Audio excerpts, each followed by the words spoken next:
Na, kezdődik. Én mindjárt láttam, mikor tárképeket kezdtél festeni. Mikor szeretsz mindig az automat fested. Tudom én, mit jelent az, mikor a tárképek jönnek. Buta vagy, Cinka? Tudom, felöltözve minden modellita. Szervusz, János, szervusz.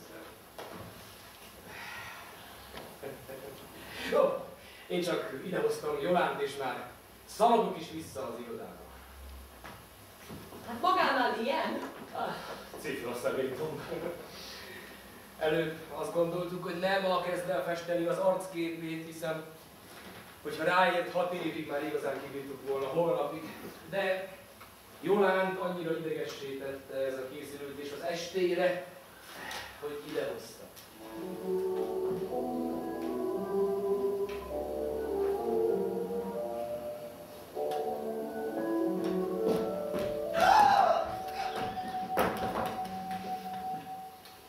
Pardon, asszonyom. Elejtett valamit. Kérem?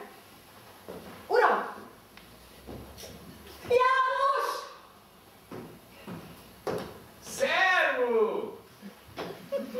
Az asszony nem szereti a földszintet, mert fél, hogy valaki benéz az élete ablakán. A magas emeletre meg hát ugye nehéz följárni. Az ő ideájuk a félelem. Azt mondja a nagy tan, szeressétek egymást, de ezt ti fiatalok vagytok arangyos pármillió éves kis életkorotokkal, ezért voltak ennek a gondolatnak csak hazugjaik, aszkétáik, vértanúi. Ne hazudjunk! A diadalmas világ a kedves és okos komiszaké, nézzetek rám! Az enyém a világ, és amit én itt a fületekbe suttogok, az mindenkinek a titkos vallása, és ez nem vízzel, kereszttel, hanem tűzzel. Magatokat szeressétek, igyatok sok édes bort, csókoljátok egymás száját, és részegedjetek meg, gyermekeim, részegedjetek meg!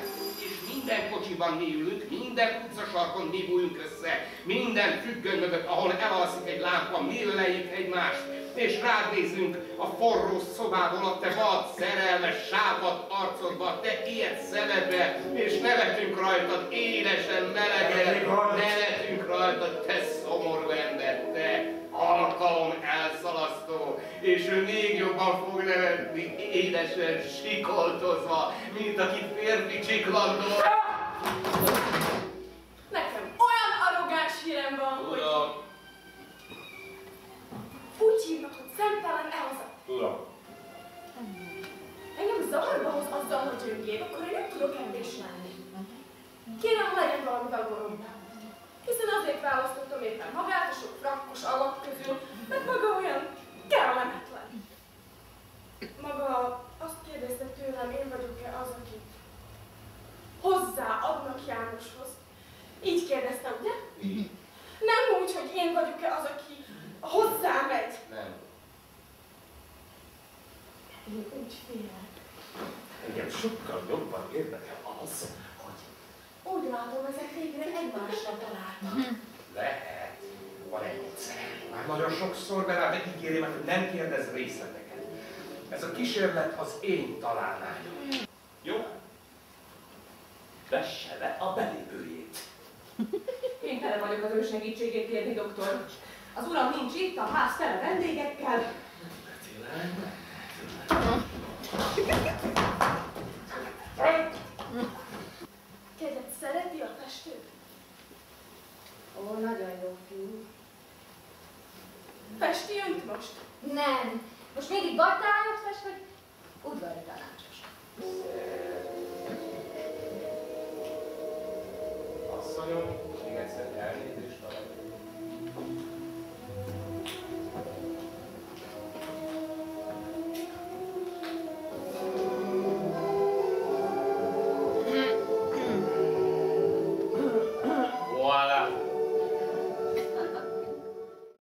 Mindenkinek nagyon sok szeretettel köszönöm és gratulálok. Bízni kell az embernek magában, és akkor mindenféléket meg tud oldani, amire egyébként azt gondolná, hogy amúgy nem képes. És ugye miránk amúgy annyira jellemző az, hogy rögtön meg tudjuk mondani, hogy valamit miért nem lehetséges megcsinálni. úgy kell ehhez hozzáállni, hogy miért lehetséges valamit megcsinálni, és akkor lám ilyen ünnepi esték. Én nagyon jól éreztem magam, és köszönöm szépen mindenkinek.